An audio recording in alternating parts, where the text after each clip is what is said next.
companheiros de Ideal Espírita, mais uma vez estamos aqui com os nossos corações cheios de gratidão a Deus, em primeiro lugar, por podermos estar aqui divulgando a doutrina, a Rede Amigo Espírita, que sempre tem nos ajudado a levar o Evangelho de Jesus às mais longínquas distâncias. Agradecemos muito a Deus por esta oportunidade e hoje, então, nós vamos falar de mais uma passagem do Evangelho de Jesus. Lembrando que o Evangelho de Jesus, ele precisa estar dentro do nosso coração. Paulo Godoy tem até um livro que se intitula O Evangelho por Dentro. Porque conhecer o Evangelho apenas pela literatura é muito tranquilo, muito fácil. Mas este não é o objetivo do Evangelho. O objetivo da Boa Nova é que ela more dentro de nós, para que nós nos tornemos mensageiros vivos dessas lições que Jesus veio nos trazer. E ele sempre aproveitava todas as ocasiões, porque até o seu tempo foi muito curto para nos deixar um legado tão grande, um tesouro tão rico de ensinamentos. Então, ele aproveitava todos os momentos para poder nos trazer alguma lição. E muitas das suas lições eram através de símbolos. Muita simbologia que só uma leitura do Evangelho não nos faz refletir sobre a riqueza de ensinamentos que ele traz naquele momento. Assim, nós hoje escolhemos uma história que é muito conhecida no Evangelho, mas que é riquíssima.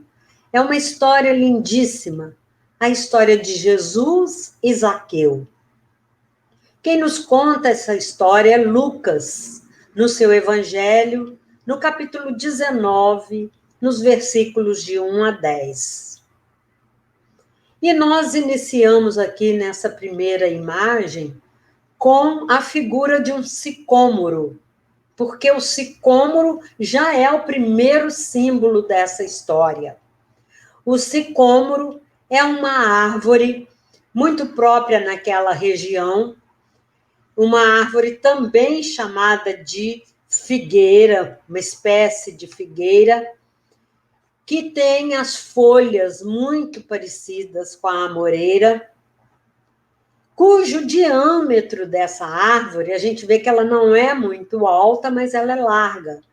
E o diâmetro dela chega entre 18 e 24 metros. E essa árvore foi muito importante nessa história. Vamos ler primeiro o Evangelho de Lucas.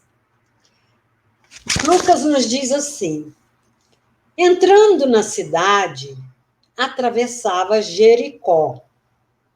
E eis que um varão chamado pelo nome de Zaqueu, que era chefe dos publicanos e rico, procurava ver quem era Jesus, mas não podia, por causa da turba, porque era pequeno na estatura.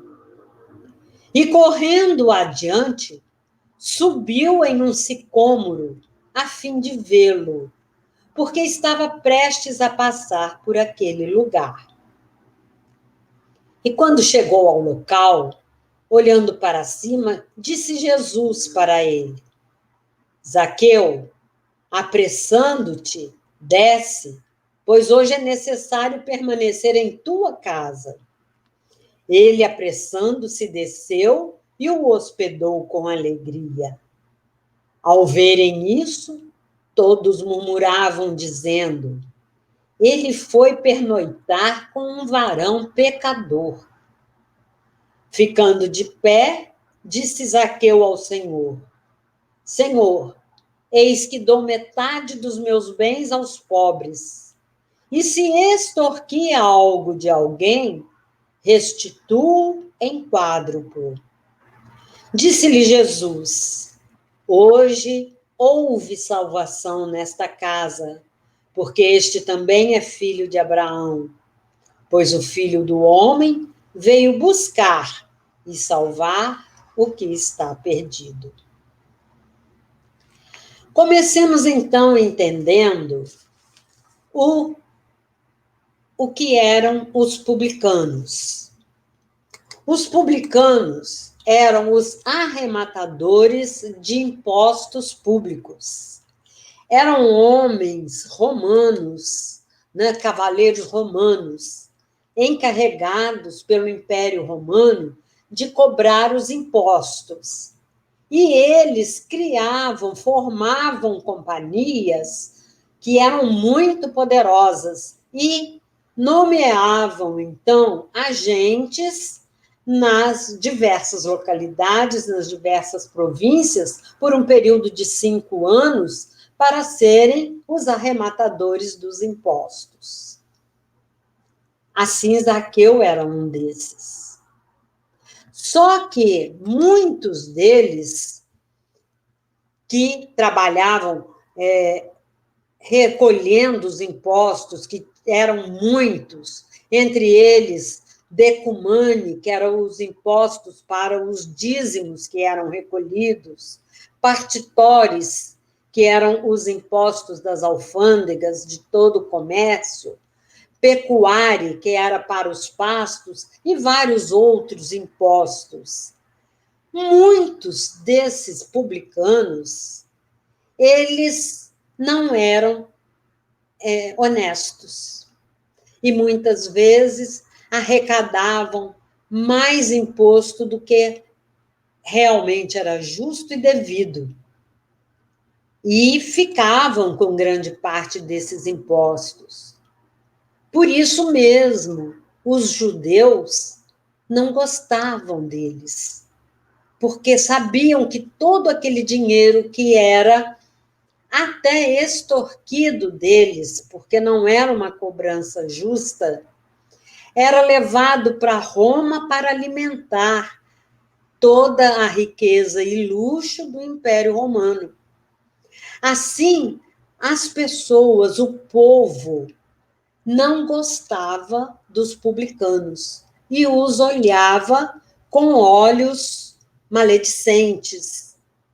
E assim faziam com Zaqueu, que era o chefe deles.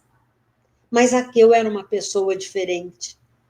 Zaqueu era um espírito diferente, embora a sua profissão. Olhe como Jesus escolhe, né, todos os detalhes dos seus ensinamentos para nos mostrar e nos trazer para o dia de hoje. Essa é a grande função do Evangelho. É trazer aqueles ensinamentos daquela época, analisá-los e trazê-los para o nosso dia a dia. Devemos impostos, são leis humanas? Sim, paguemos. Mas que não sejamos explorados, como naquela época eram explorados as pessoas, principalmente os mais pobres, que às vezes não tinham de onde tirar. Sendo assim, então, as pessoas não gostavam de jeito nenhum dos publicanos. Os reprovavam, os odiavam até. Mas, como nos diz Caibach Schutel, no livro O Espírito do Cristianismo, com efeito, o chefe dos publicanos era dócil de cerviz e manso de coração. Ou seja, ele era uma pessoa educada, fácil de lidar, e que tinha um coração manso, um coração bom, que nós veremos mais adiante. E foi assim, então, que começou aquele momento narrado por Lucas. Jesus chegou e Zaqueu tinha muita vontade, porque já tinha ouvido falar em Jesus, tinha muita vontade de conhecê-lo. E a multidão estava toda reunida, esperando a chegada de Jesus a Jericó, porque ele se encaminhava para Jerusalém, para a sua derradeira viagem a Jerusalém. E no meio daquela turba toda estavam os discípulos, aquela comitiva que acompanhava Jesus. Zaqueu, então, como era de coração manso, Zaqueu tinha uma vontade muito grande de conhecer Jesus. Como era uma pessoa pequena, o que ele fez? Ele subiu num sicômoro para poder ver Jesus melhor. Olha aí o simbolismo. Como nós ainda somos pequenos, não em estatura física, mas somos pequenos ainda em estatura moral.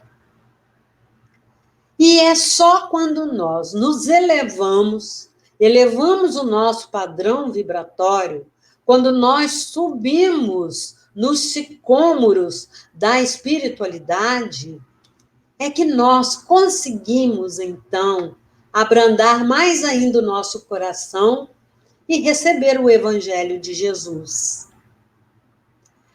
Foi assim que Zaqueu saiu, então, daquela pequenez e subiu, elevou-se para ver Jesus. Olha o simbolismo aí mais uma vez. Estando lá em cima, quando ele viu Jesus, imaginem a emoção de Zaqueu. Qualquer um de nós ficaria super emocionado. E quando Jesus para e olha para ele e o convida a descer do sicômoro, porque naquele dia Jesus precisava se hospedar na casa dele, qual não foi a surpresa de Zaqueu? Ele, na mesma hora, ele desceu. E o que foi descer? Desceu do seu orgulho, desceu da sua vaidade, desceu da dignidade que ele mesmo, no seu íntimo, se achava tão digno. Ele se humilhou, ele desceu naquele momento para poder se encontrar com Jesus. Imaginem como deveria estar o coração de Zaqueu. Qualquer um de nós, eu acho que estaria nas nuvens se acontecesse conosco. Assim, Zaqueu desceu ali e deu o braço a Jesus para irem para a sua casa. Então, Caibar Schutel continua nos dizendo que, baixo de estatura, o publicano vale-se de um sicômoro e se faz alto para ver o Nazareno. É isso que nós precisamos, deixar de ficar implorando a Jesus que venha até nós, mas que nos elevemos, que elevemos o nosso padrão vibratório, que busquemos cultivar os sentimentos mais nobres e mais puros para nos elevarmos aos sicômoros da espiritualidade, a nos fazermos altos para podermos estar em contato e encararmos o olhar do Nazareno. Alto de dignidades e de dinheiro. Mas basta o olhar do mestre. Zaqueu humilha-se, desce do sicômoro, desce das dignidades e desce do dourado altar em que ele mesmo havia se colocado. Ele aí viu que quanto mais humilde, quanto menor ele fosse, maior ele seria diante do olhar de Jesus. E assim, nesse movimento de elevar-se, Zaqueu conquistou mais ainda o olhar de Jesus, mas, ao mesmo tempo, ele despertou naquela turba e nos discípulos de Jesus um sentimento até de revolta. Por que Jesus escolher aquele homem, aquele publicano, para ir para a casa dele? Então, Jesus, com esse gesto, ele também vem nos ensinar a olharmos os nossos irmãos de caminhada. Ele jamais deteve o seu olhar na faixa escura dos companheiros de caminhada humana. Foi assim que ele escolheu os seus discípulos, sem observar, sem fixar o seu olhar na parte mais escura deles. E é assim que ele nos trata, sem se fixar na nossa parte mais escura. Jesus quer que nós nos modifiquemos, nos transformemos para mostrar a nossa parte mais pura, mais límpida, mais clara para ele. Então, Jesus, com o seu olhar, era um olhar que via numa Madalena uma mulher capaz de amar com muita sinceridade, com muita pureza. E por isso ele a acolheu e ela se tornou também discípula dele, levando o seu evangelho até os leprosos, e assim com outros elementos do evangelho. Jesus, então, ele, naquele momento, ele mostrou para a gente, como nos diz João, que ele conhece cada um de nós. Ele mesmo falou que ele conhecia nominalmente cada ovelha do seu rebanho. E João nos diz que não tinha necessidade que alguém testemunhasse a respeito do homem, de qualquer homem, pois ele mesmo sabia o que havia no homem. Ele sabe o que há dentro de nós. Por isso ele sabia escolher os seus companheiros. E quando os discípulos chegaram para ele e foram recriminar aquela atitude dele escolher a casa de Zaqueu, escolher um publicano, argumentando com Jesus que pelos ensinamentos dele mesmo, de Jesus, eram os pobres, os miseráveis que necessitavam de ajuda. Por que então Jesus escolher um rico, um pecador, um cobrador de impostos? Porque eles não tinham esse olhar de Jesus. Eles não viam em Zaqueu o homem por dentro, mas Jesus conhecia aquele homem. Então Jesus diz para eles que o homem no mundo é muito mais frágil do que perverso. Olha que consolo para nós. Nós somos frágeis ainda, porque ainda não conseguimos descobrir a grandeza da bondade, da elevação espiritual. Assim, Jesus ensina para os discípulos que Deus também não nos criou, não criou a humanidade para ser miserável. Por isso, ele criou também a lei do progresso. E todos nós precisamos progredir. E mais adiante nós vamos voltar a esse assunto. Muito bem. Agora nós vamos ver Zaqueu. Quem era Zaqueu e o que Zaqueu estava enfrentando naquele momento? Zaqueu, como nós, no dia de hoje, enfrentava duas multidões. Aquela turba daqueles homens revoltados e dos próprios discípulos de Jesus, e também a multidão íntima, a multidão interior. Ele enfrentava a multidão das ideias cristalizadas, como nós até hoje, que nos impedem de ver a vida como ela é. Nós cristalizamos e mentalizamos um tipo de vida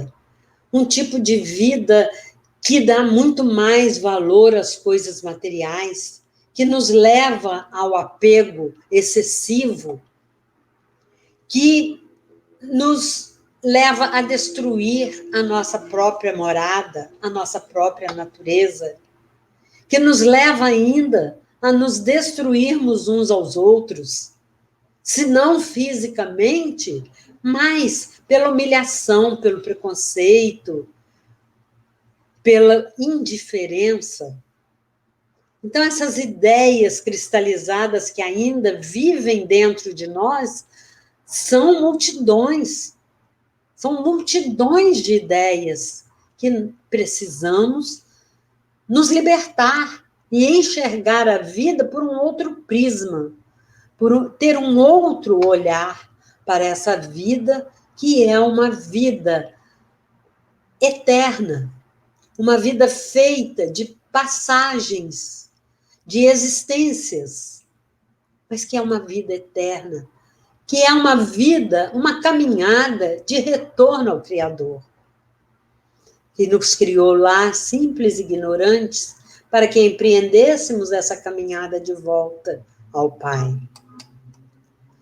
A multidão das emoções em desequilíbrio que temos cultivado milenarmente. Por isso ainda guerreamos, por isso ainda nos magoamos, por isso ainda temos dificuldade de perdoar, por isso ainda nos sentimos magoados, necessitando de perdoar alguém.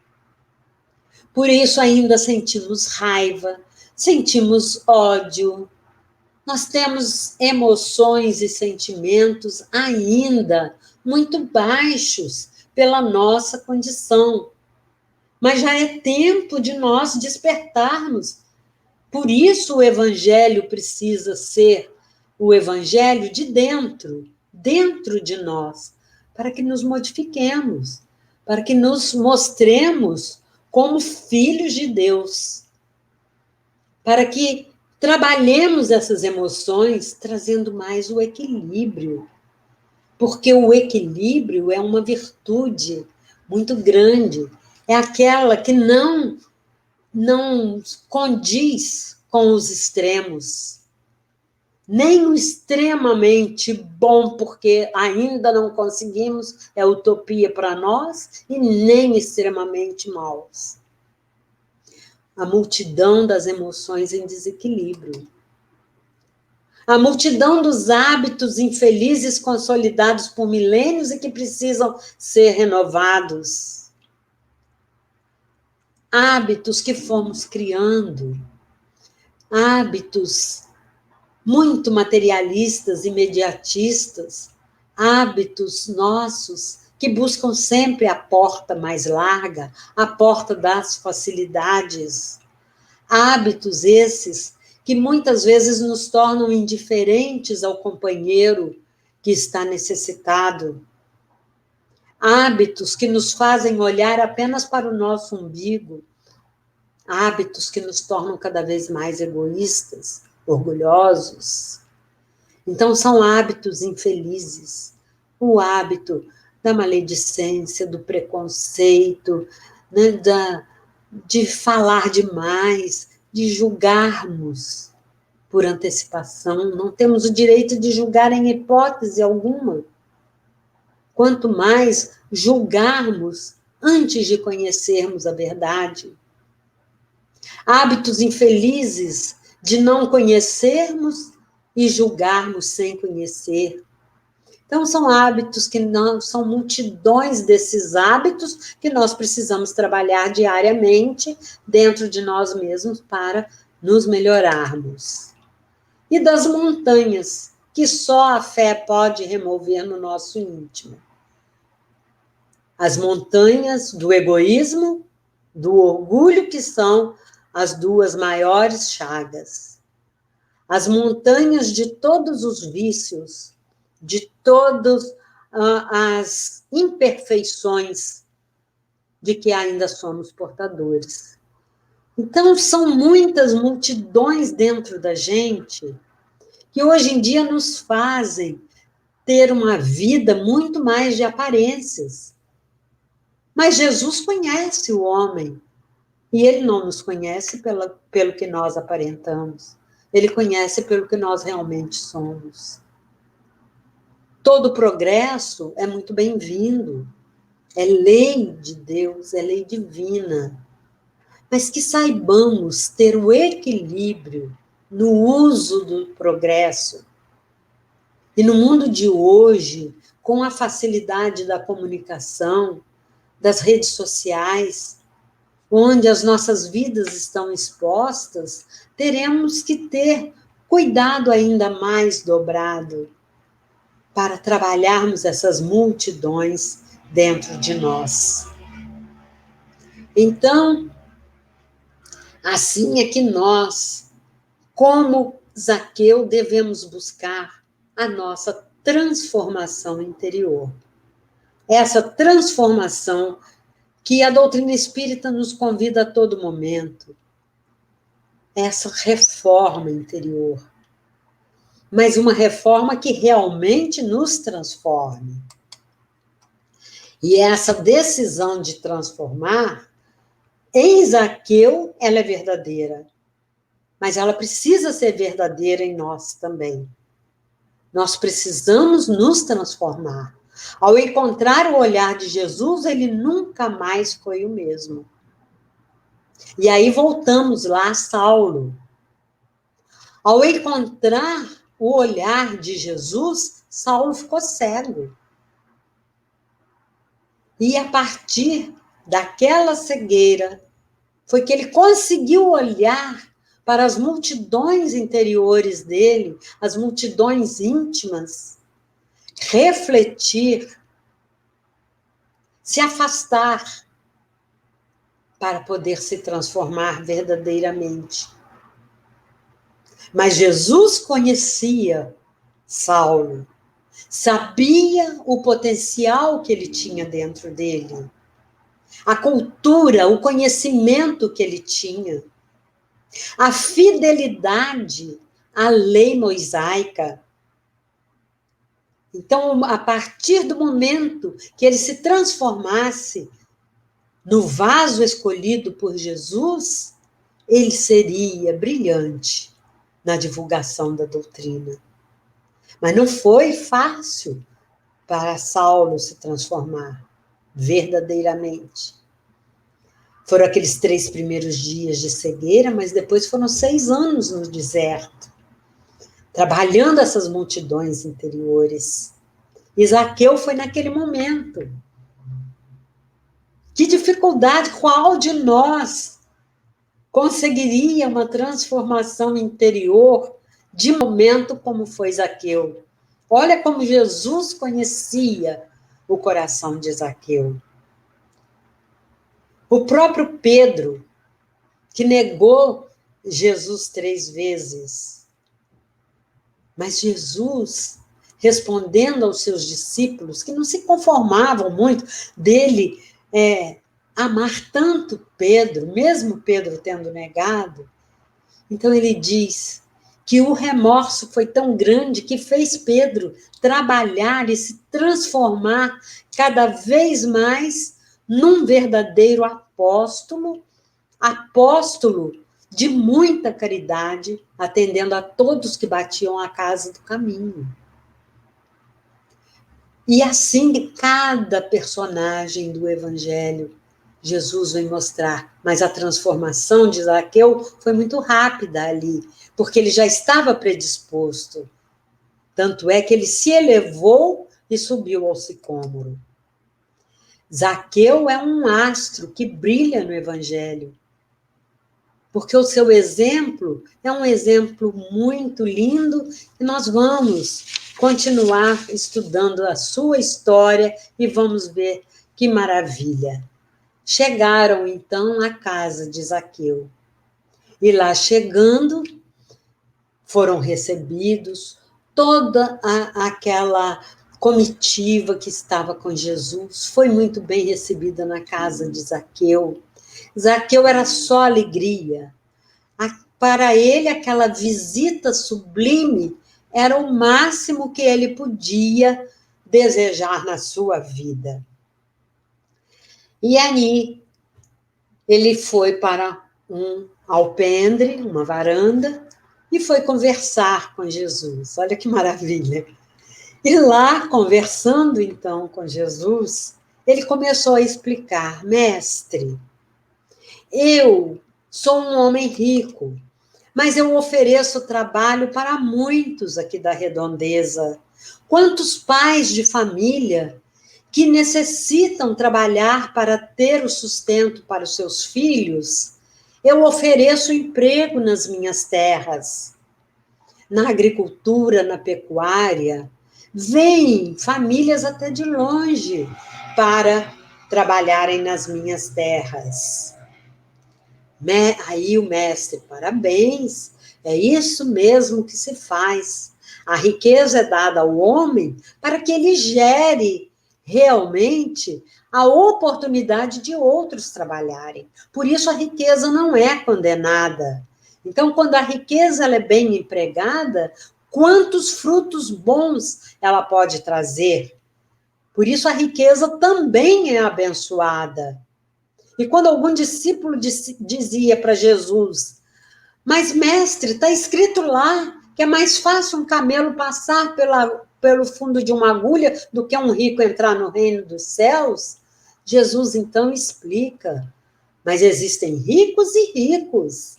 Então, aquele homem que sabe utilizar a sua riqueza para gerar emprego, gerar progresso, para que a terra não se torne uma terra de miseráveis, esse rico é um rico puro de coração. Então ele parabeniza Zaqueu. Aí Zaqueu diz: eu respeito aos servos da minha própria casa e eu sirvo aos meus servos quando eles necessitam.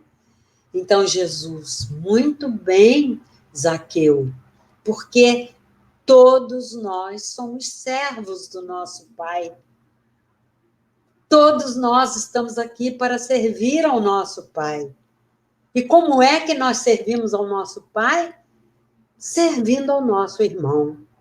Então, tem aquela oração da mulher de Madagascar, em que ela diz: Senhor das minhas panelas, do meu fogão, eu não sei orar. Ela diz mais ou menos isso. Mas enquanto eu limpo a minha casa, enquanto eu sirvo a comida aos meus, à minha família, é ao Senhor que eu estou servindo. Então, são várias as formas de servir ao Senhor. Não é na contemplação, é na ação.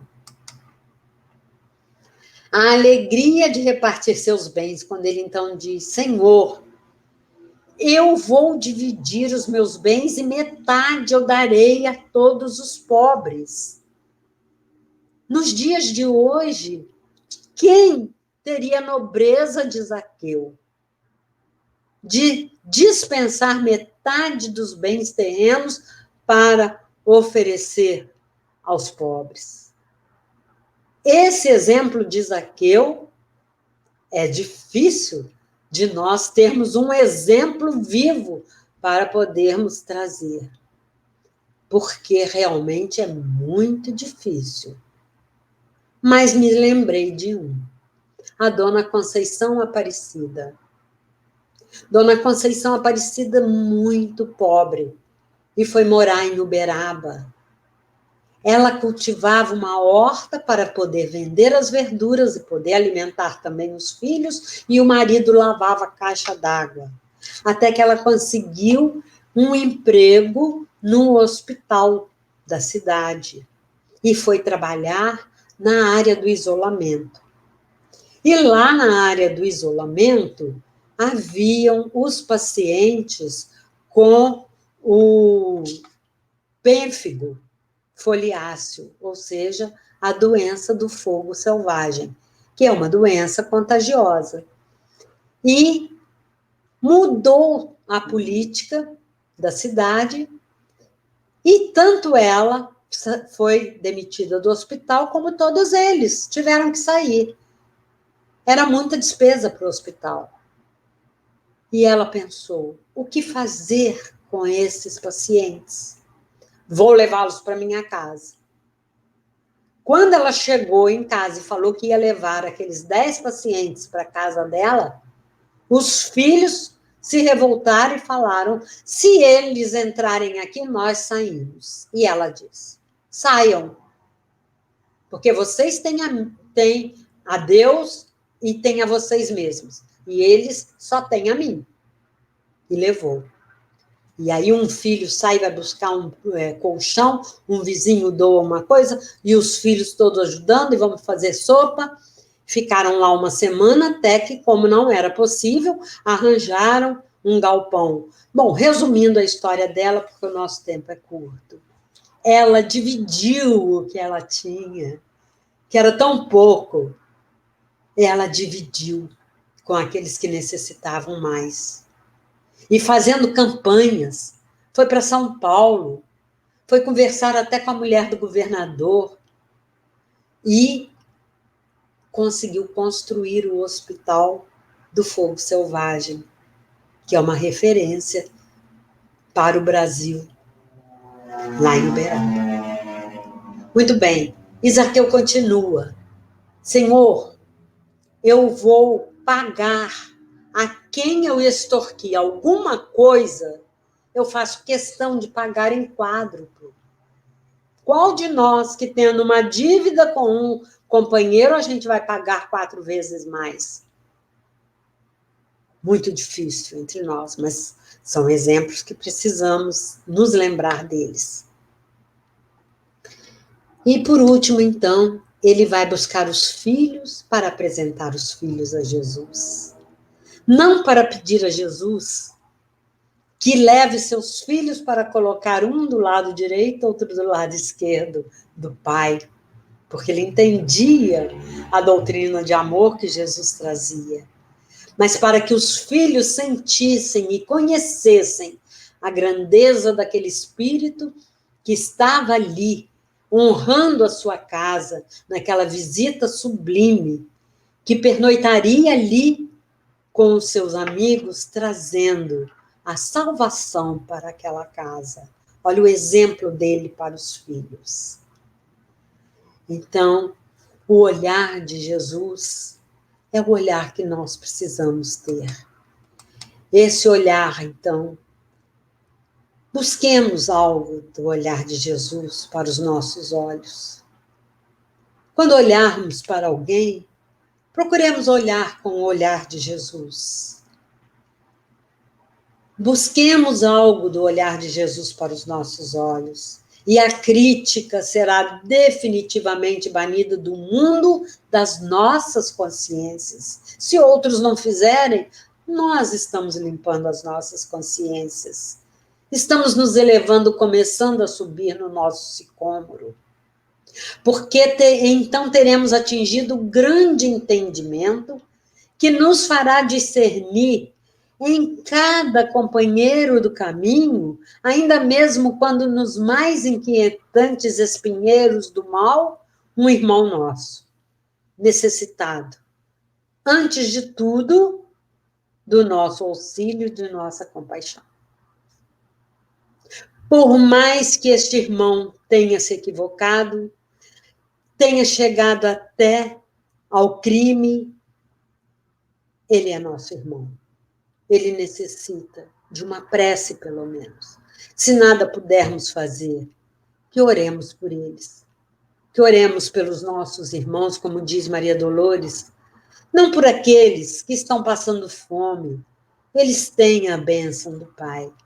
Mas oremos por aqueles que promovem a fome no mundo, que promovem a discórdia, que promovem a guerra, que promovem a destruição, a humilhação, a exploração.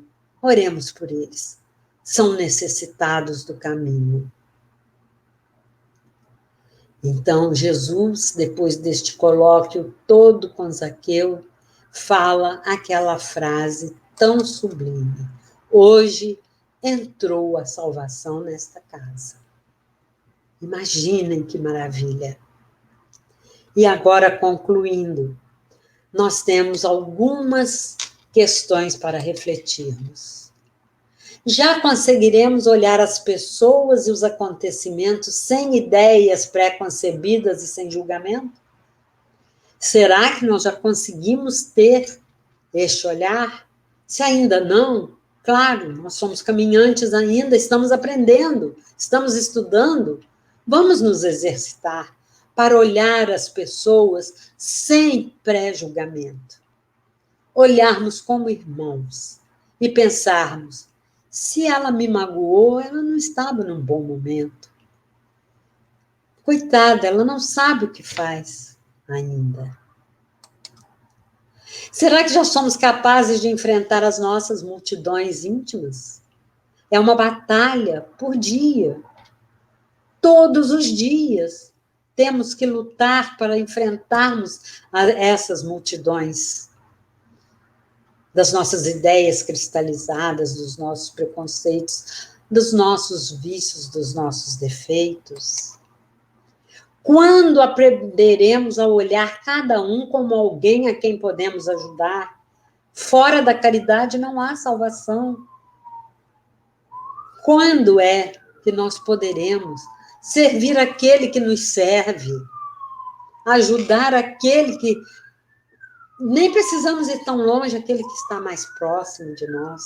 Nem que seja com uma oração, mas que procuremos ajudar. Estamos preparados para recebermos uma visita tão sublime como a que Zaqueu recebeu? Será que a nossa casa íntima está preparada?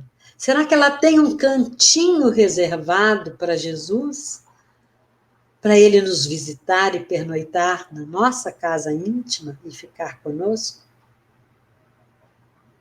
Vamos pensar nisso. Vamos refletir sobre os ensinamentos que Zaqueu nos trouxe, sobre os exemplos dele e sobre o Evangelho de Jesus, que tem tanta riqueza para nos oferecer. E encerrando, eu trouxe aqui uma página muito linda de Tagore, Rabindranath Tagore, que foi o Prêmio Nobel de Literatura em 1913, embora ele não sendo europeu, ele era indiano, mas sua obra não era reconhecida na Índia. E fora da Índia, ele recebeu o Prêmio Nobel. E ele nos felicita, então, com esse verdadeiro poema, O Ilustre Visitante. De cânhamo teci tua coberta, de palha trancei a tua esteira, de barro moldei tua tigela, de canas de bambu construí teu leito, de uvas verdes fabriquei teu vinho, de sândalo perfumei tua casa, de massa ázima fiz teu pão. Depois deitei-me para esperar a tua chegada. Dormi, sonhando um sonho de luz. Despertei mais tarde, ansiando por tua chegada. Quando abri a porta, o cheiro do sândalo inundou todos os cantos. Quando abri a porta, o vento brando entrou, suavizando a canícula ardente que me abrasava. Quando abri a porta, o sol chegou tímido a princípio, para logo possuir tudo, iluminando o interior sombrio. Quando abri a porta, a música da praça do mercado tomou de assalto o silêncio, alegrando a minha solidão. Quando abri a porta, aguardava expectante o hóspede ilustre que estava para chegar. Mas a soleira estava deitado um lamentável mendigo da casta dos intocáveis. Olhei-o constrangido sem saber o que fazer. Sobre a mesa jaziam as iguarias para o meu visitante. O vinho raro aguardava no vaso de barro. No chão, a esteira de palha. E na mesa, o pão ázimo e o perfume precioso. A casa estava pronta. Aflito, desolado, Temi usá-los com um triste miserável, e por um instante pensei em afastá-lo. Levantei os olhos, pensativo, e perguntei-me o que faria o meu visitante se estivesse em meu lugar. A luz do sol bateu em mim. O vento fresco clareou-me a ideia perturbada, e a alegria da música trouxe-me à lembrança os ensinamentos dele. Envergonhado, abaixei-me, tomando nos braços o pobre lazarento. Levei-o com amor para a intimidade do meu lar. Banhei-o, vesti-o, com o pão e o vinho o alimentei. Ofereci-lhe o leito, com a esteira o confortei. Depois, ainda pensando no compassivo visitante de minha casa, perfumei-o com a preciosa fragrância. E mais desejei fazer. Estimei abraçá-lo em nome do Mestre amado. E assim o fiz. Ao fazê-lo, passou-se notável transformação. Da face esquálida do mendigo, 2 lágrimas rolaram, e os seus olhos brilharam com a doçura dos imortais. Suas mãos, antes ásperas e encardidas, tornaram-se 2 taças do mais límpido cristal. Os trajes sujos mudaram-se em túnica de alvura ímpar. Atônito, duvidando dos meus olhos, reconheci no mendigo o meu Senhor. Olhou-me e, misericordioso, sorriu-me. Compreendi a lição sem palavras do mestre dos mestres. Curvei a cabeça e nunca mais, nem mesmo pelo pensamento, rejeitei os que se abrigam em minha porta. Faço por eles o que faria pelo meu Senhor, e ao fazê-lo, recordo a face serena do suave meigo amigo, o visitante permanente da minha casa. Que Jesus seja a nossa visita sublime, seja o nosso ilustre visitante, e que a nossa casa interior, seja digna da sua presença. Que assim seja.